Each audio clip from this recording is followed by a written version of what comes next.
Commander Jake Sullivan stared at the glowing screen in front of him. The numbers rolling across the display made no sense at all. He rubbed his eyes, thinking maybe exhaustion had blurred his vision. But no, his instincts told him the readings were real. 27 ships, he whispered. His throat was dry. Each one bigger than anything I've ever seen. The ships moved slowly through the black canvas of space, drifting toward his monitoring station like wounded animals crawling home to die. Their hulls were scarred and broken, massive sections torn open as though some terrible predator had ripped them apart. And yet, they were still alive. "Are you seeing this, Lisa?" Jake asked without turning away from the display. Dr. Lisa Carter, his chief science officer, sat at her console nearby.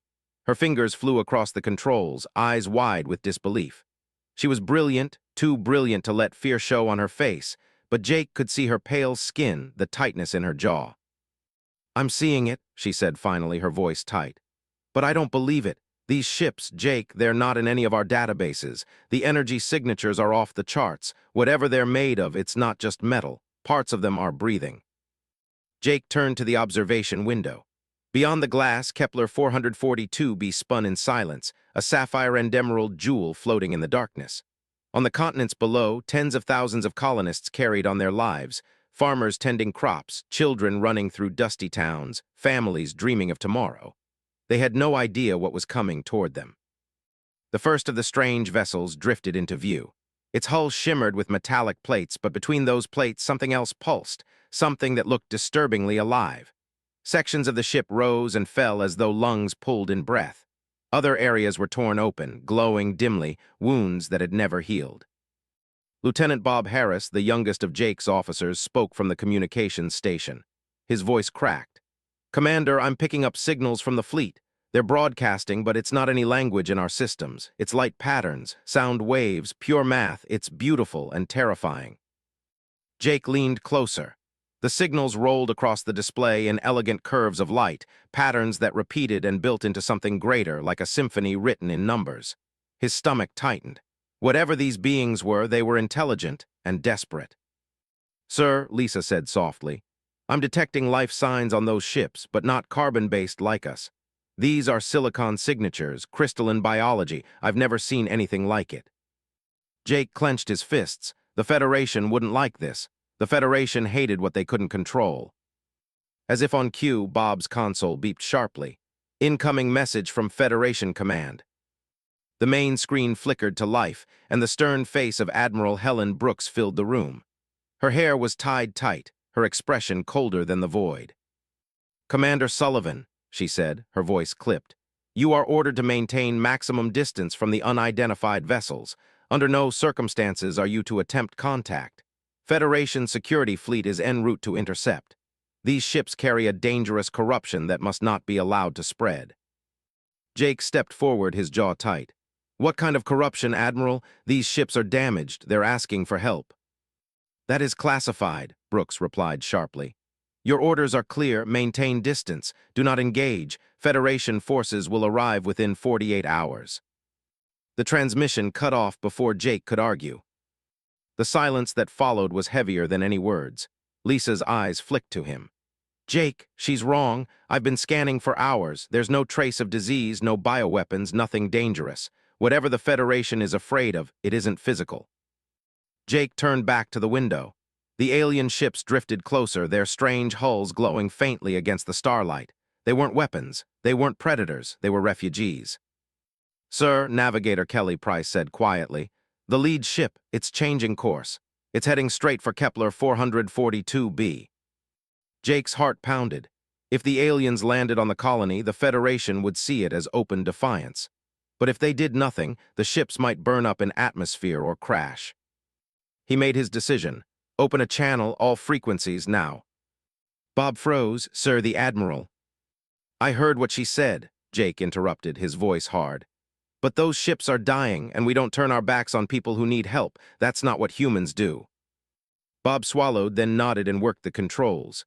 Trying, sending a mathematical sequence now. For a heartbeat, nothing happened. Then the alien ship responded. Its hull lit up in complex bursts of color, patterns of light that seemed almost alive. the room filled with shifting hues, reflections dancing across the walls. "They're answering," Lisa whispered, awe in her voice. "Jake, they're scared. I can feel it in the patterns. They're trying to trust us." Over the next hours, the crew worked feverishly, decoding the alien signals. Slowly, painfully, meaning emerged. The beings called themselves the Vorthai. They came from the Galactic core, worlds ancient when Earth was still molten rock. They had fled across the stars, escaping something terrible.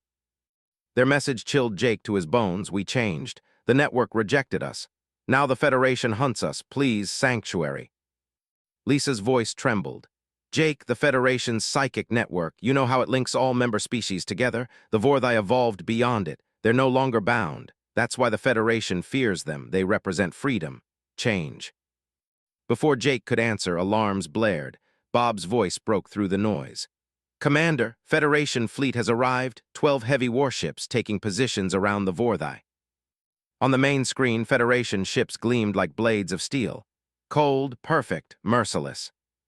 The Vorthai sent desperate signals, begging for refuge. But the Federation ships moved closer, weapons hot. The screen flashed again, Admiral Brooks' face filling the room. Her voice was iron.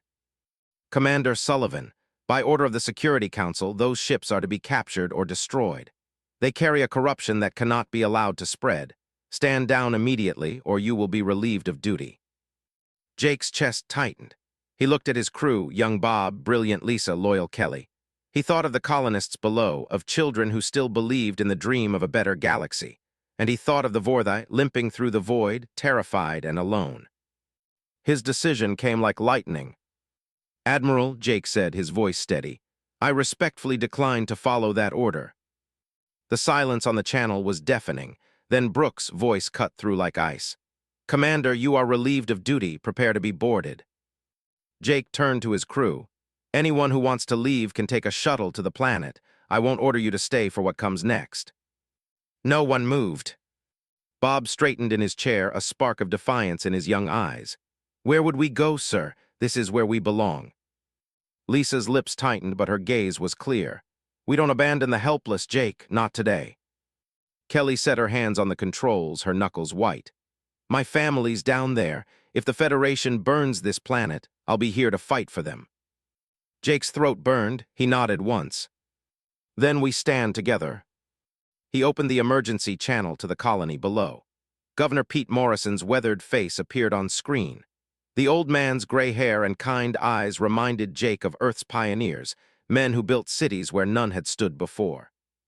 "Pete," Jake said, his voice heavy, "I need to ask something big of you and your people." He explained everything: the alien fleet, the Federation's orders, the danger hanging over them all. The governor listened silently, then finally leaned back in his chair.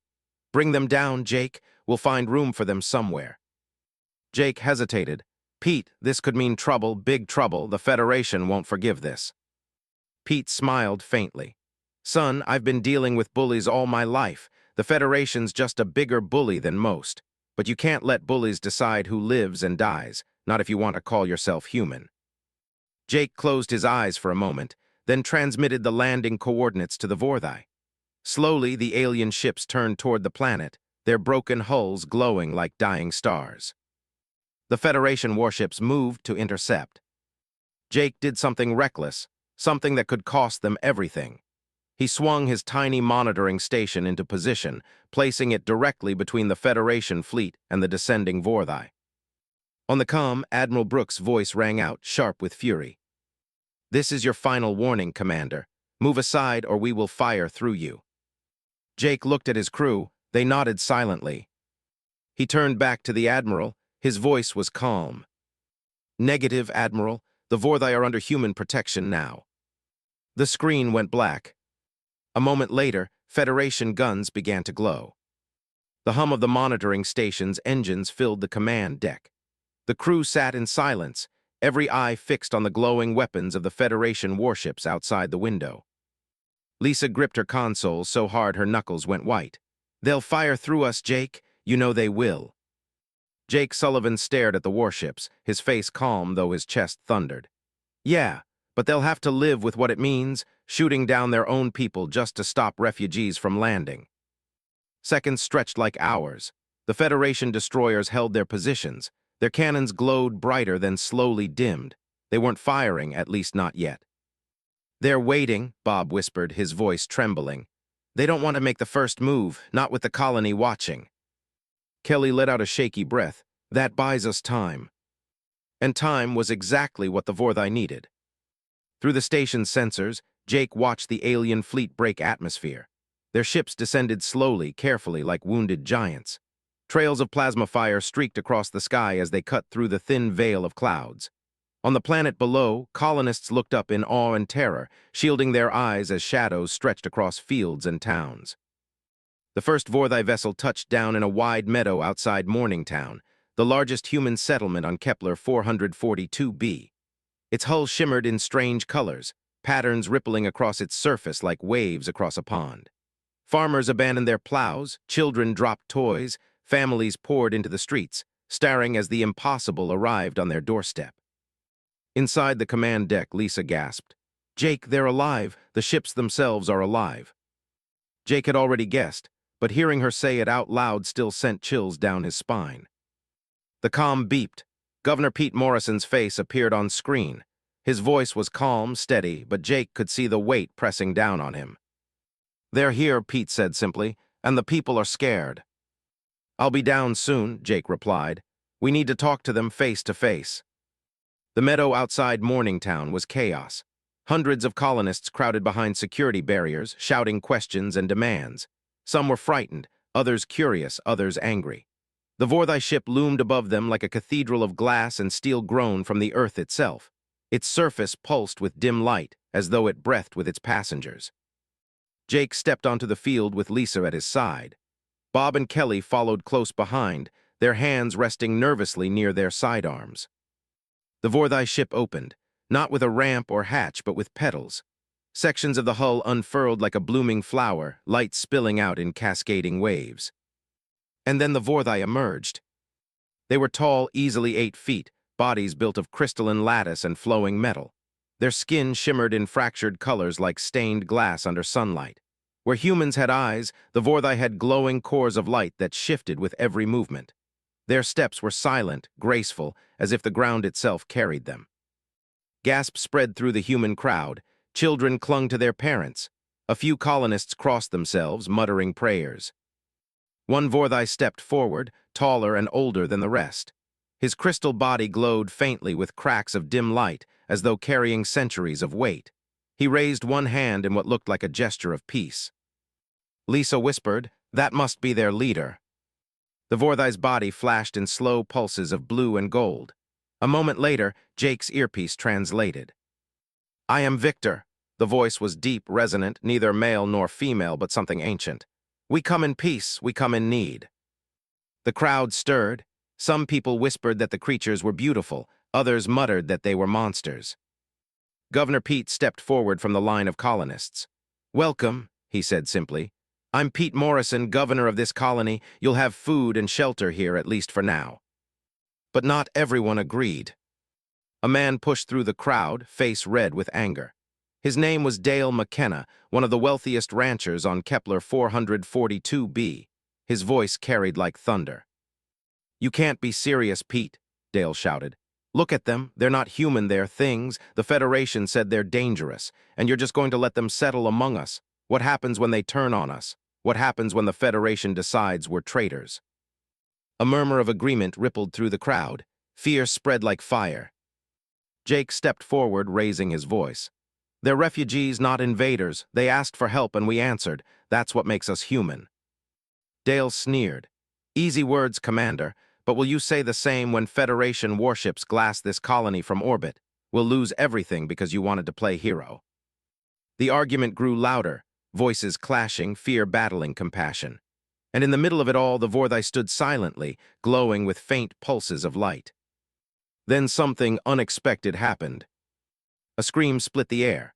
A small child, Amy Johnson, just 6 years old, had slipped past the barrier and tumbled into the rushing waters of the irrigation canal nearby. The crowd froze in shock as the girl struggled, flailing in the current. Jenny Johnson, her mother, cried out, "Amy, somebody help her." The water was too fast, too deep. No human dared leap in. But one Vorthai did.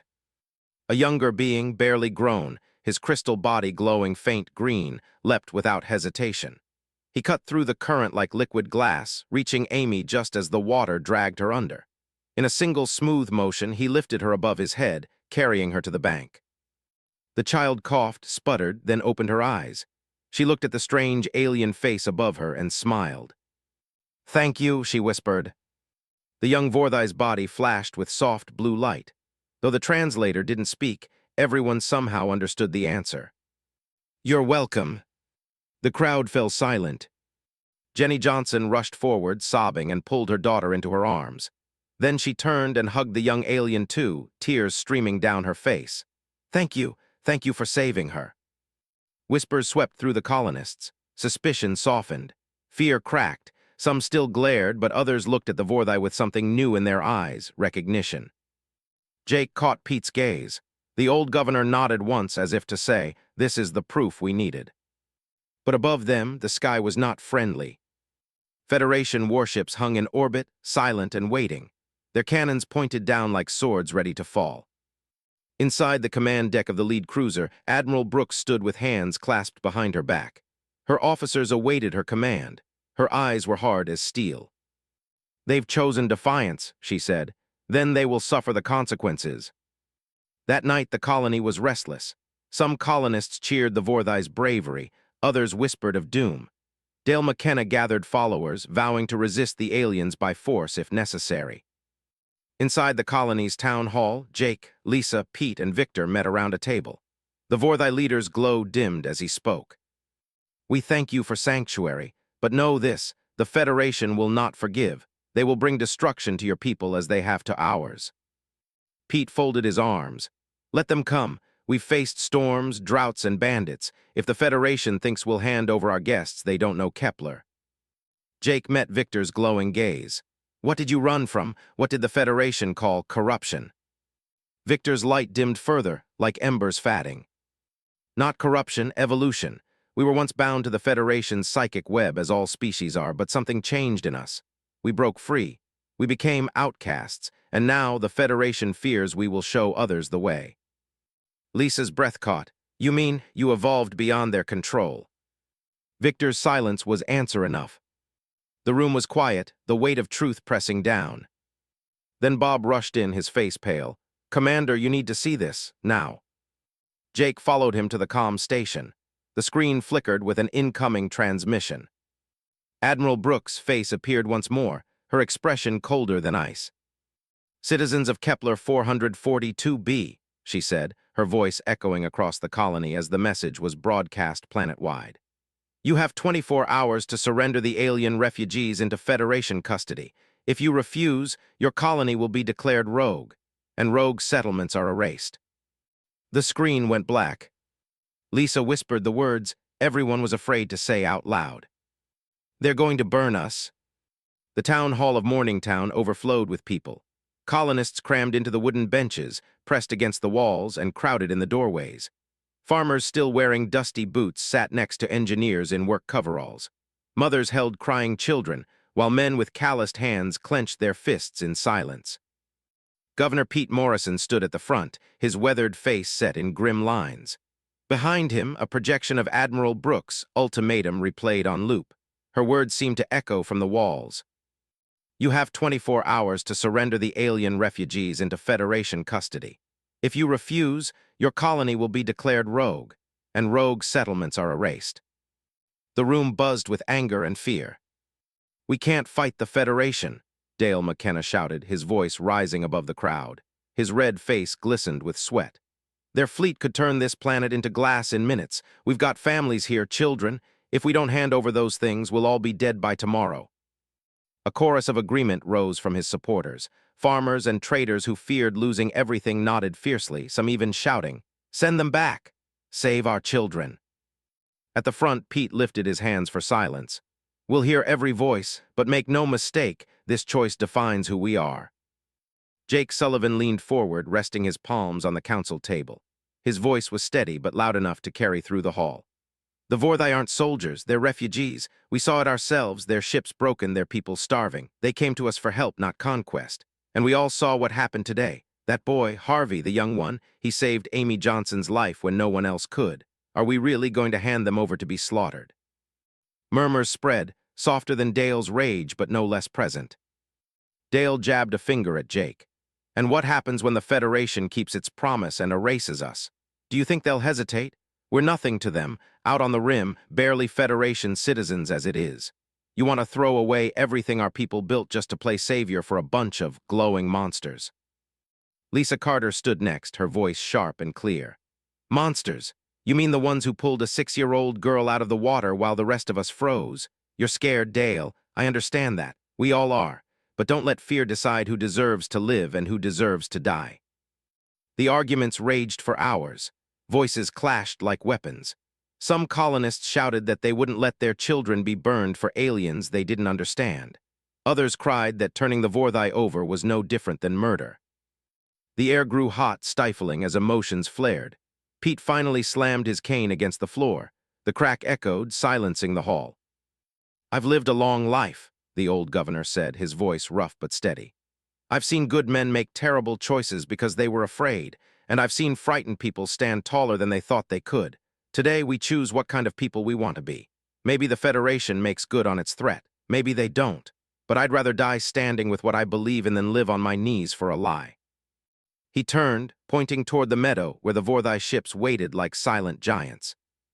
They came to us for sanctuary. They didn't demand, they didn't threaten, they asked. And when one of our children was drowning, they risked their lives for her. If we give them up now, we're not saving ourselves. We're killing who we are. The hall fell silent, then the vote began. Hands rose in waves. The count was lopsided, 3-1. The colony of Kepler 442b had chosen to stand with the Vorthai. Dale's face darkened with fury, but even he lowered his head when the majority spoke. His supporters muttered and cursed, but none dared defy the collective will. The decision was made. That night, Jake stood on a hill overlooking Morningtown. The Vorthai ships glowed softly in the distance, their living hulls flickering with colors that Lisa said meant gratitude. Colonists had begun bringing food, water, and blankets to the alien shelters. Children lingered at the edges, curious about the glowing beings, while the Vorthai seedlings mirrored human games with strange, luminous patterns. It was fragile, imperfect, but it was real. Humans and aliens learning to stand side by side. Lisa joined Jake on the hill, her arms crossed against the cool night air. Her voice was quiet. They're dying, Jake, not from wounds or hunger, from something deeper. It's like they've been cut off from something essential, like we'd feel if we were suddenly robbed of air. Jake frowned. The psychic network. She nodded. They used to be bound to it like the rest of the galaxy. Then they changed, evolved. Now they're outside it, and it's killing them slowly. Jake's chest tightened. And the Federation wants to destroy them because they're proof that change is possible. If others see it, they might break free too. Lisa's gaze hardened. That's what this is about, control. They'd rather burn entire colonies than let the truth spread. Before Jake could answer, alarms wailed across the colony. Red lights flashed. The defense grid screamed to life. Kelly's voice cut through the calm. Commander, Federation fighters breaking orbit, 12 ships inbound fast. Jake and Lisa sprinted for the command center, adrenaline surging. As they arrived, the main screen lit up with incoming enemy contacts. Sleek Federation fighters cut through the atmosphere like daggers, glowing with deadly intent. Their target was clear, the Vorthai shelters on the meadow's edge. Scramble the defense drones, Jake ordered. Get every gun online. The colony's defense grid was crude. Rail cannons mounted on towers, repurposed mining drones, and a handful of aging atmospheric fighters. Against Federation war machines, it was almost laughable. But they had one thing the Federation didn't. Sam, Jake barked into the comm. Static crackled before a voice answered. Already on it, Commander. Sam Rodriguez, the colony's chief engineer, had spent weeks working on one of the Vorthai's crippled fighters, blending alien biotech with human engineering. The ship had been too damaged to fly, but Sam discovered something extraordinary. It wasn't just a machine. It was alive, and when he thought about flying, really thought about it, the ship responded. Now the hybrid vessel rose from its shelter with a low, resonant hum. Its living hull shimmered with alien crystal and welded steel, patched with human ingenuity. Sam's voice crackled over the radio. She's not perfect, but she's ready. The Federation fighters streaked downward, weapons glowing. The colony's rail cannons fired, glowing streaks tearing across the night. Explosions lit the sky. 2 Federation ships spiraled down in fire, but the rest pressed on. Then Sam's hybrid fighter cut through the chaos. It moved like no machine had a right to, twisting and rolling with impossible grace. Energy blasts slid past it like water, and when it struck back, its weapons flared in pulses that bent and shifted mid-flight, guided not by code but by instinct. Sam laughed over the comm, half in fear, half in exhilaration. She fights like she thinks. The colonists on the ground cheered as the hybrid fighter danced through the Federation formation. 3 enemy ships exploded in bursts of fire. The rest broke off, retreating to regroup. In the command center, Jake exhaled. We've bloodied their nose, that'll make them angry. Lisa's eyes stayed fixed on her console, her face pale. Jake, it's not just anger, they'll escalate. Next time they'll send cruisers, maybe battleships. Jake knew she was right. He turned back to the screen where Federation ships glowed in orbit. This was just the beginning. Hours later, as the colony repaired damage and celebrated its narrow survival, Captain Roy Henderson's cargo vessel Prairie Wind limped into orbit. Scarred from battle, her hull patched with emergency plating, she barely held together. Roy's voice came through the comm, rough with exhaustion. Jake, you need to hear this. It's worse than we thought. What happened? Jake asked. Roy's image appeared on screen, his face haggard. I tried docking at Riel 7 station, same run I've flown for 15 years, medical supplies for Earth. They locked me out. Admiral Brooks herself came on comm and told me humans are banned. No Federation port will take us. No trade, no medicine, no supplies. Humanity's cut off. Lisa froze, completely. Roy nodded grimly. Every ship, every route. If you try to dock, they fire. I barely escaped patrols in the Century system. They're not just punishing this colony. They've exiled our entire species. The command center went silent. The weight of the words hit like a hammer. Jake felt it settle deep in his gut. The Federation hadn't just threatened Kepler 442b. They had declared war on humanity itself. The colony of Kepler 442b was never meant to carry this much weight. Built for 50,000, it now held 70,000, 50,000 humans and 20,000 Vorthai refugees. The streets bustled with twice their usual numbers. Food lines stretched around corners. Power grids strained under the load. But worse than the shortages was the fear. Families whispered in kitchens about what exile from the Federation meant. Children cried when they couldn't send messages to grandparents on Earth. Farmers wondered how long they could feed everyone with trade cut off. And yet, in the heart of the colony, something remarkable was happening. On the wide plains near the Vorthai ships, humans and aliens worked together. Engineers hammered steel beams against glowing crystal lattices. Vorthai-shaped living hulls that pulsed faintly with light while human mechanics welded stabilizers and turbines into place. Children, human and alien, played beside the work sites, their games a strange mix of laughter and glowing light patterns. They were building something new. Something that belonged to neither species alone. Inside the colony's makeshift hangar, Sam Rodriguez wiped sweat from his brow and stepped back to admire his creation. The hybrid fighter loomed before him, half metal, half living crystal, stitched together with the stubborn hope of 2 worlds. Not bad for something that shouldn't exist, he muttered. Jake Sullivan entered, Lisa close behind. Jake circled the fighter slowly, his boots crunching on the hangar floor.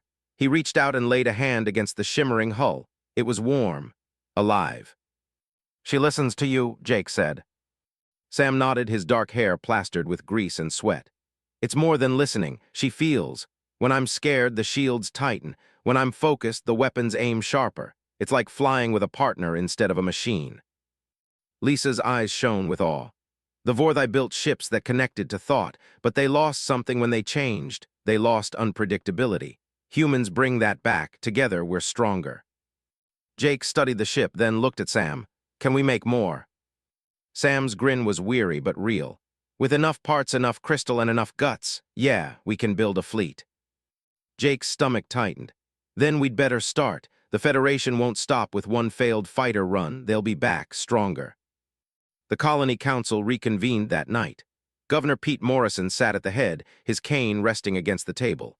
Dale McKenna sat with arms crossed, his scowl unbroken. Around them, human settlers and Vorthai representatives filled the chamber. Jake stood before them. His voice carried the weight of grim truth. Captain Roy's report makes it clear. The Federation has cut us off completely. Earth, Mars, every colony, they've exiled all of humanity. If we kneel now, maybe they let us back into their ports as slaves, but we'll never be free again. If we resist, we have a chance. Not much, but a chance. Victor, the Vorthai elder, rose to his towering height. His crystalline body pulsed softly as the translator spoke. We ran from the core, hopping for sanctuary. We did not expect to find allies. But now we see. Perhaps our exile was not curse, but destiny. Alone, we were hunted. Together, perhaps we are more. Dale slammed his fist against the table. More, or just a bigger target. Every day we feed these things, we starve our own kids, and you want to build ships instead of plows. We're farmers, not soldiers. Lisa's voice cut sharp across his rant. The Federation doesn't care if we're farmers. They'll burn us anyway. At least this way we get to choose how we stand. The room erupted in shouts, fear, hope, anger. Pete finally banged his cane against the floor. The choice is made, the old governor said. His voice cracked but never faltered. We stand with the Vorthai, we build together, and we fight if fight we must. Weeks passed. The hybrid fleet grew. At first, only a handful of fighters like Sam's. Then larger ships, gunboats, patrol craft, and even one rebuilt cargo freighter transformed into something alive. Humans taught the Vorthai how to use steel girders and stabilizers for strength. The Vorthai taught humans how to weave crystal hulls that grew under thought. Word spread. Independent human ships, captains tired of Federation arrogance, began to arrive at Kepler 442b. Some brought weapons, some brought food, some brought only themselves ready to fight. Roy Henderson returned with the Prairie Wind, her cargo hold packed with volunteers and stolen Federation munitions. His weary grin lit up the hangar. Seems I'm not the only one tired of Federation boots on our necks. The colony became a beacon, and that made it a target. Lisa hunched over her console late one night, her lab lit by the pulsing glow of Vorthai crystal. Victor stood nearby, his form dimmed by exhaustion. They had been studying the alien data for weeks, trying to understand why the Vorthai had been hunted so fiercely. When the breakthrough came, it chilled her blood. Jake, she said urgently into her comm, you need to see this, now. Minutes later, Jake strode into the lab. Lisa pointed at the glowing galactic map projected above her table. Hundreds of red dots littered Federation space. These are the worlds the Vorthai recorded as lost, she explained, her voice tight. The Federation called them natural disasters, civil wars, but the data doesn't fit. There were no battles, no quakes, no storms. These worlds weren't destroyed. They were emptied. Jake frowned, emptied. Victor's dim voice pulsed through the translator. Devoured, their life force drained, not war, not nature, an enemy the Federation dares not name. Lisa's hands shook as she zoomed the map closer. Victor calls them the Devourers. They come from outside our galaxy. They consume life itself. Entire civilizations vanish, leaving only husks of worlds. And the Federation. Jake's stomach turned cold. The Federation covered it up. Victor's body dimmed further. More than covered, they feed. The network they cling to, the web that binds their minds, it guides the Devourers. It is not shield. It is beacon. Every world tied too tightly to the web becomes meal. Silence pressed heavy. Jake stared at the map, at the dots of dead civilizations scattered across the galaxy. The truth hit like a hammer.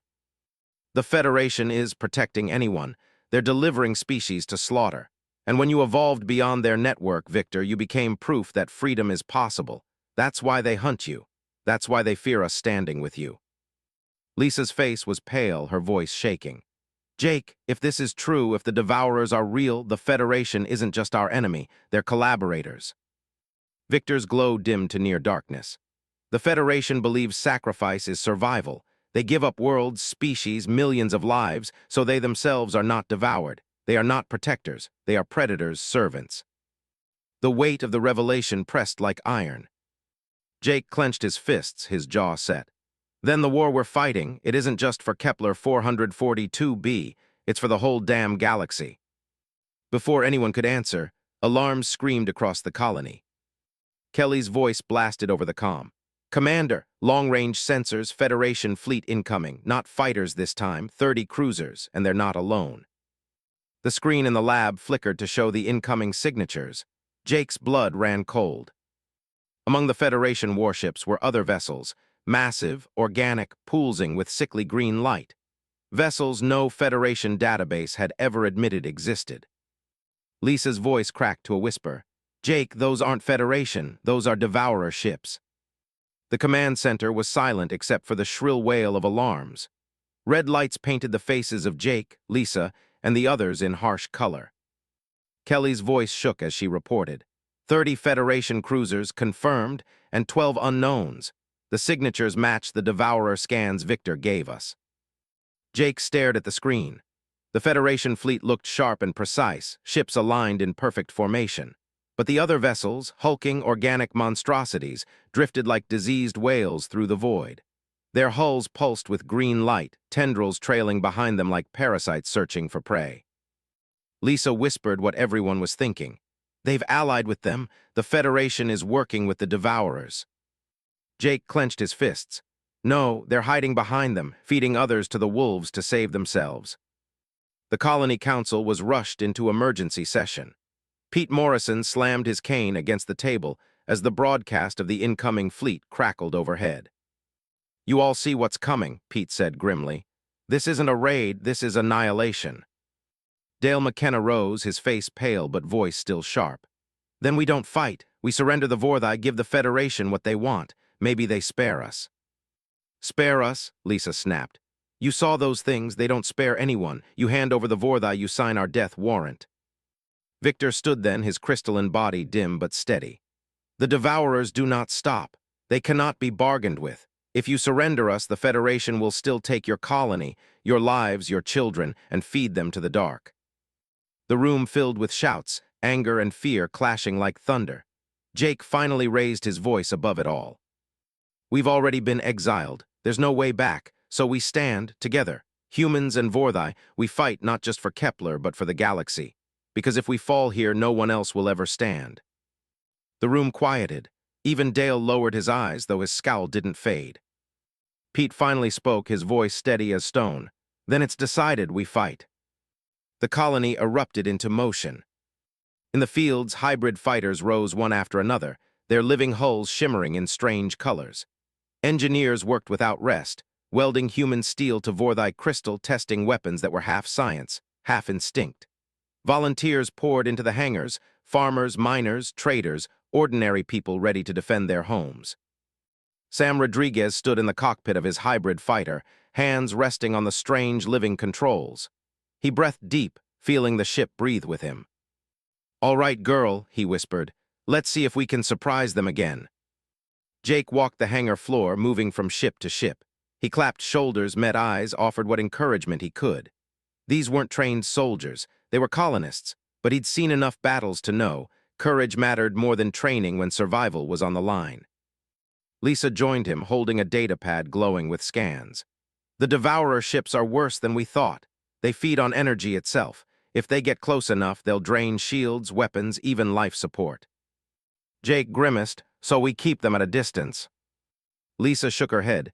It won't be enough, we need to strike first, hard. The Federation fleet arrived in orbit above Kepler 442b. Their warships gleamed like blades in the starlight, but the Devourer vessels dwarfed them. The organic hulks drifted into position, tendrils reaching hungrily toward the planet below. Admiral Brooks' face appeared on every screen across the colony. Her voice was cold, merciless. Citizens of Kepler 442b, you were warned, you have chosen defiance. Surrender the outcasts, and perhaps some of you may yet live. Refuse, and you will burn. Pete Morrison stood before the camera in Morningtown Square, his cane in one hand, the other planted firmly on the table. His voice carried across the planet. This colony does not surrender its friends. You may burn us, Admiral, but you will never break us. Jake gave the order, launch all wings. The battle began in fire. Federation cruisers opened with precision strikes, beams of energy slashing through the upper atmosphere. The colony's rail cannons fired back, glowing streaks tearing holes in the sky. Hybrid fighters rose in waves, their crystal hulls glowing with defiance. Sam's ship darted between Federation formations, weaving with impossible grace. His weapons pulsed in bursts of light that seemed to bend toward their targets. Two enemy fighters exploded in streaks of flame. "Not bad for a farm boy," Sam muttered, his grin tight. Roy Henderson's Prairie Wind roared into the fray, the cargo ship heavily modified with Vorthai tech. Gun turrets blazed, ripping through a Federation destroyer's shields. "You wanted a fight, Admiral. You got one," Roy shouted. But then the Devourers entered the battle. Their tendrils lashed out, energy draining from everything they touched. One hybrid fighter screamed over comms as its shields collapsed, then the pilot's voice cut off in static. A colony defense tower flickered, its lights dying as if sucked dry by invisible hands. Lisa's voice echoed through the comm, urgent and terrified. "They're feeding. Every time they drain something, they grow stronger. We can't let them touch the colony."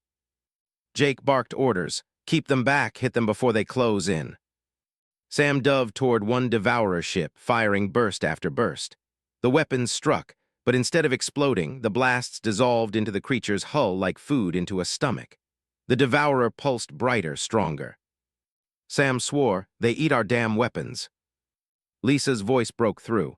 "Not all weapons. Sam, try emotion. Think, don't just fire. These ships react to thought as much as triggers." Sam hesitated, then focused, not on destruction, but on protection.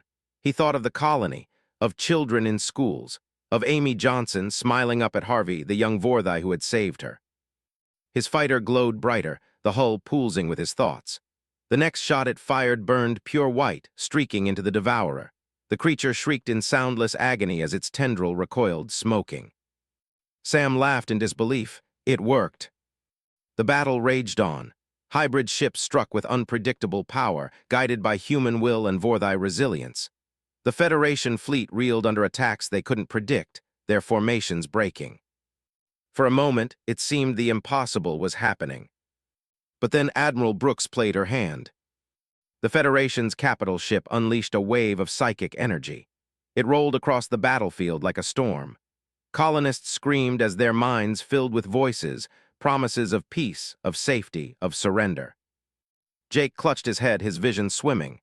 He heard whispers, "Lay down your weapons, join us, be free." The Vorthai cried out, their crystal bodies dimming under the psychic assault. Hybrid fighters faltered, some spinning out of control. Lisa screamed over the comm. "They're using the network, they're forcing compliance." Jake gritted his teeth, fighting against the wave pressing into his mind. "No, we don't, Bo." But ships began to break away, flying back toward the Federation lines. Entire wings surrendered without firing another shot. In the command center, Kelly gasped, "Jake, we're losing them, they're giving up." Victor's voice, dim but firm, cut through the chaos. "The children." Jake blinked. "What?" "The children are immune, human and Vorthai grown together outside the network. Their minds are wild, untamed. They can shield us." Lisa's eyes went wide. "He's right. The Vorthai seedlings and the human kids, they don't hear the network like we do. They can protect us." Jake hesitated only a moment. "Get them to the Unity Chamber, now." As the psychic wave pressed harder, Mary Phillips, the colony schoolteacher, led a group of children, human and Vorthai, into the chamber aboard the hybrid flagship. They joined hands, their minds blending in strange, innocent harmony. The psychic storm broke against them like waves against rock. Across the battlefield, hybrid ships steadied. Colonists shook off the whispers. The fleet rallied. But victory was not yet theirs. One Devourer ship broke through the defenses, its tendrils reaching toward the colony below. Energy drained in a massive wave. Lights across Morningtown flickered, shields collapsed, rail cannons died. Jake's heart dropped. It's going for the colony itself. Lisa's voice cracked. "If it feeds on the settlement, everyone's gone." The Devourer loomed over the planet, its sickly green light swelling. And then Harvey, the young Vorthai who had saved Amy Johnson, broke formation. His damaged ship streaked toward the creature at suicidal speed, glowing brighter and brighter. Jake shouted into the comm, "Harvey, no." The Vorthai's voice pulsed through the translator one last time. "For the child, for all children, for freedom." The ship collided with the Devourer in a blinding explosion of light. When the glow faded, both were gone. The colony was safe, but Harvey was lost. The battlefield above Kepler 442b was silent at last. Federation ships limped away, broken and scattered. The remaining devourers drifted in ruin, some shattered, others retreating into the void with eerie silence. For the first time in memory, the Federation had been forced to withdraw. But the cost was heavy. Morningtown Square became a place of mourning and pride.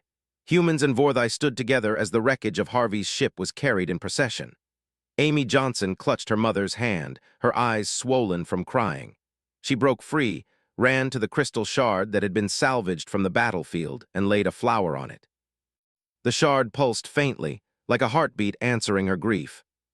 Victor stood tall, his glowing form dim with sorrow. He was young, the elder said, his voice resonant with grief. Yet he understood more than many elders. Freedom is worth all sacrifice. Pete Morrison placed a hand on Victor's crystalline arm. He'll be remembered here as one of us. Days turned to weeks. News spread. Traders whispered of Kepler 442b, the colony that had defied the Federation and lived. Word carried further, smugglers, dissidents, even Federation citizens sick of the Council's lies. The truth traveled faster than any warship. By the second month, ships from across human space began to arrive.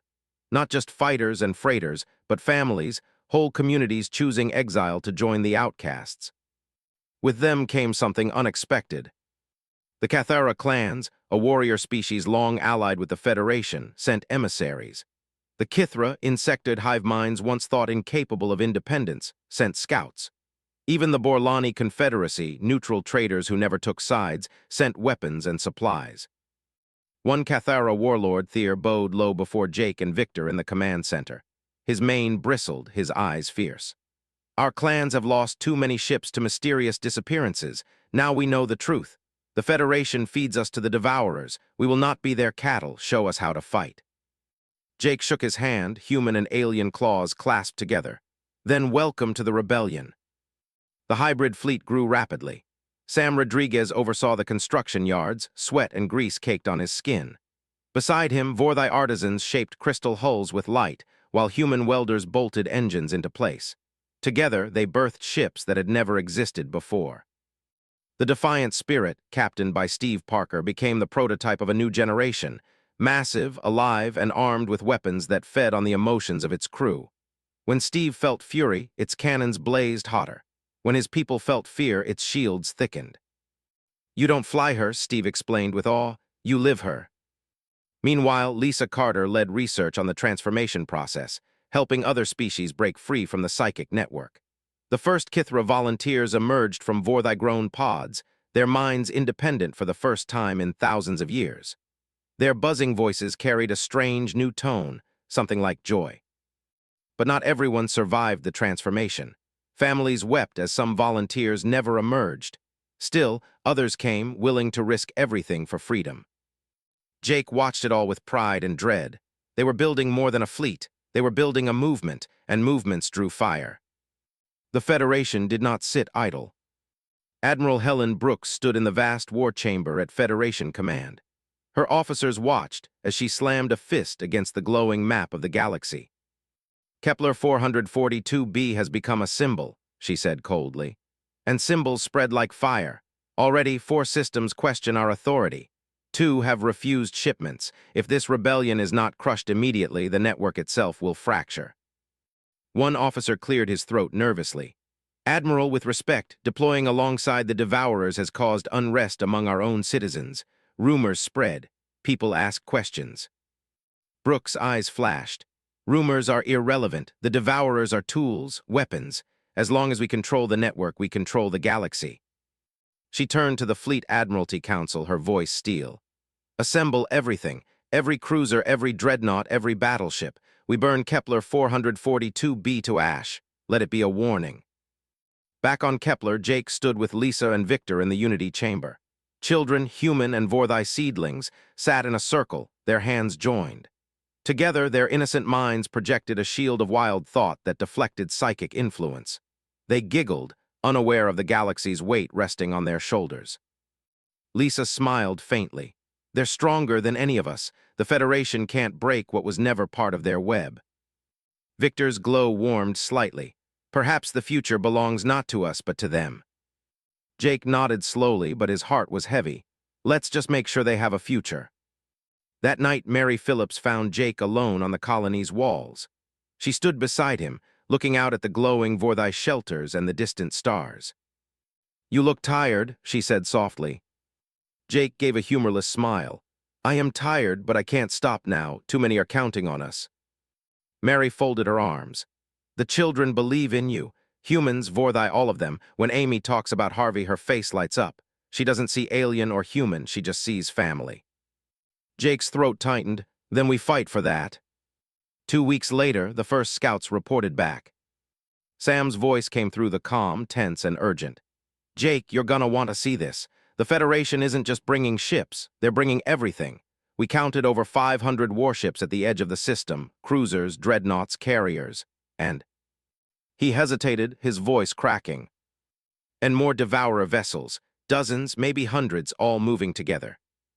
The command center went silent. Lisa whispered, "It's the largest fleet ever assembled." Victor's crystal body dimmed like fatting embers. "This is their final strike. If we fall, the rebellion dies with us." Jake stared at the map, his jaw clenched. "Then we don't fall." Preparations consumed the colony. Civilians dug trenches, built bunkers, and stocked food.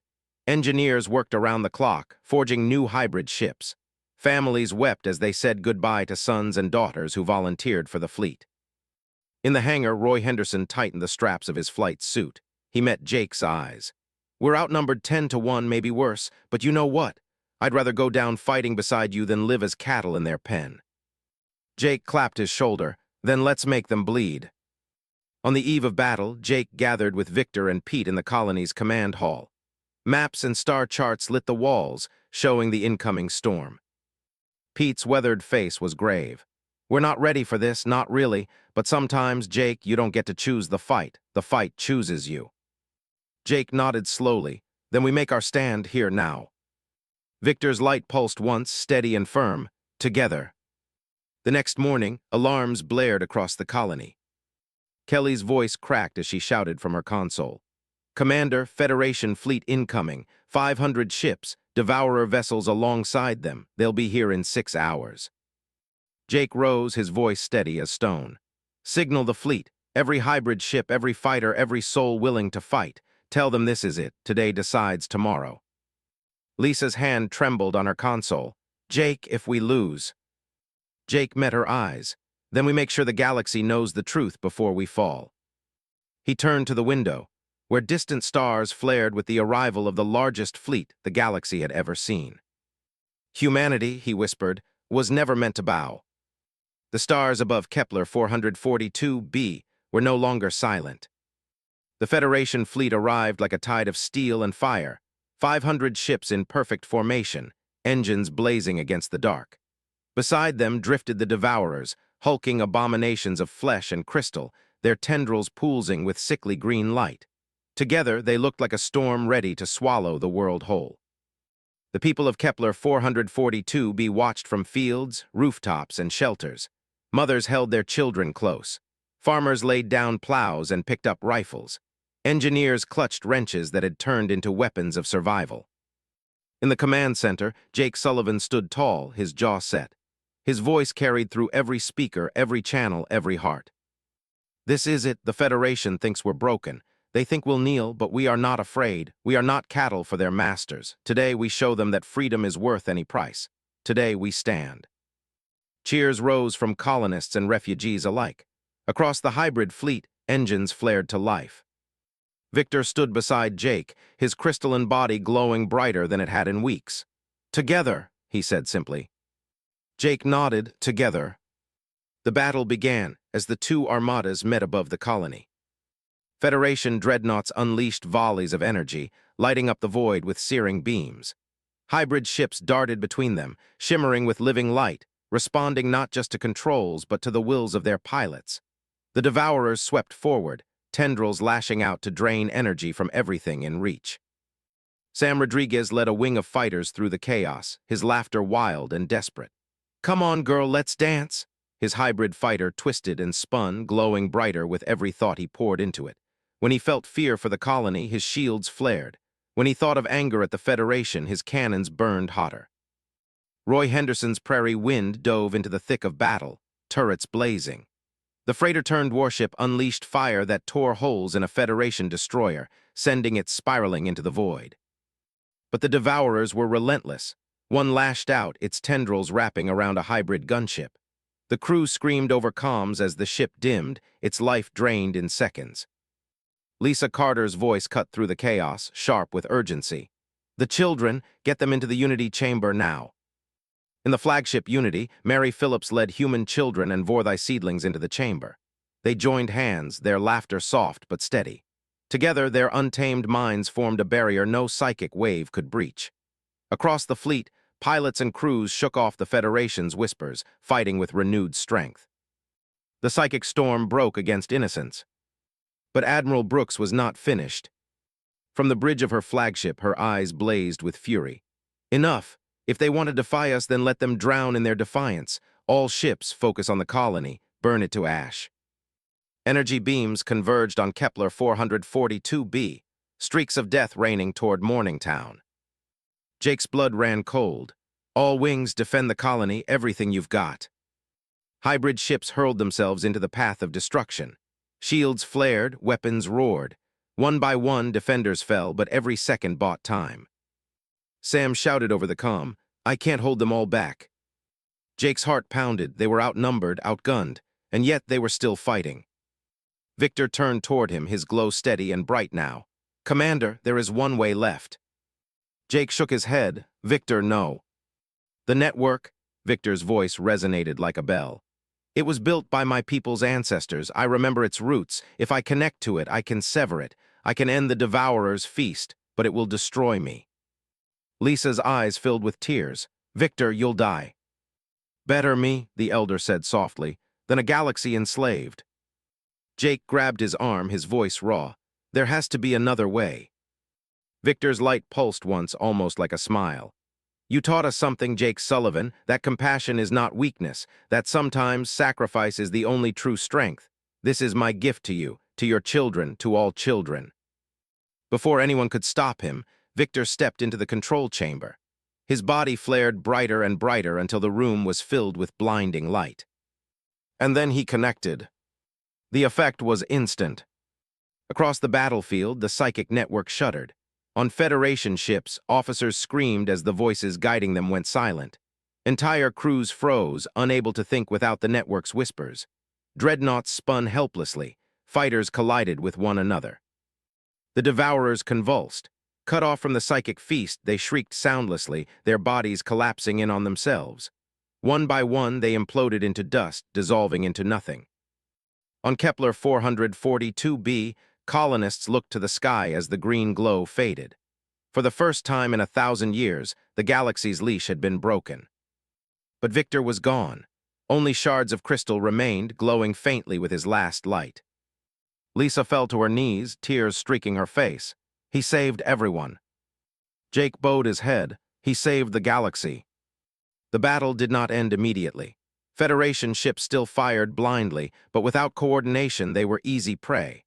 Hybrid vessels cut through them, scattering what was left of the once mighty fleet. Admiral Brooks' flagship stood alone, her voice crackling over the comm. "You think you've won? You've unleashed chaos. Without the network, species will turn on each other. The galaxy will tear itself apart." Jake stared at her image, his voice steady. "Then at least they'll do it free. We'll take chaos over slavery any day." Brooks' face twisted with rage. Her ship charged weapons, then exploded under the combined fire of human and Vorthai guns. The battle was over.